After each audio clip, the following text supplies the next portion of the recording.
দেশৰ কোটি কোটি কৃষকলৈ আহি গ'ল ভাল খবৰ। মাজত মাত্ৰ এটা দিন বাকী। অহা 20 জুনত কোটি কোটি কৃষকৰ বেংক একাউণ্টত সোমাব PM কিষাণ সন্মান নিধিৰ 23 নম্বৰ কিস্তিৰ ধন।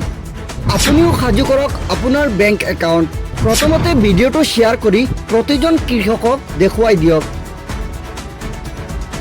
দেশৰ কোটি কোটি কৃষকৰ বাবে আহি গ'ল ডাঙৰ খবৰ। হাতত মাত্ৰ এদিন বাকী। যিকোনো মুহূৰ্ততে দেশৰ কৃষকৰ একাউণ্টত সোমাব চৰকাৰী ধন। কাইলৈ অৰ্থাৎ 20 জুনত মুকলি হ'ব PM কিষাণৰ 23 নং কিস্তি।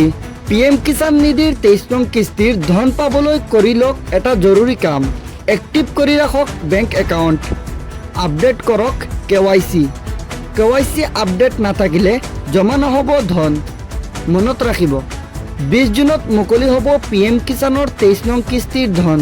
20 জুন তাৰিখে দেশৰ কোটি কোটি কৃষকৰ বেংক একাউণ্টত DVD যোগে সোমাব 2000 কোটি টকা। কেন্দ্ৰীয় চৰকাৰে মুকলি কৰিব এই বৃহৎ ধনৰ ৰাশি।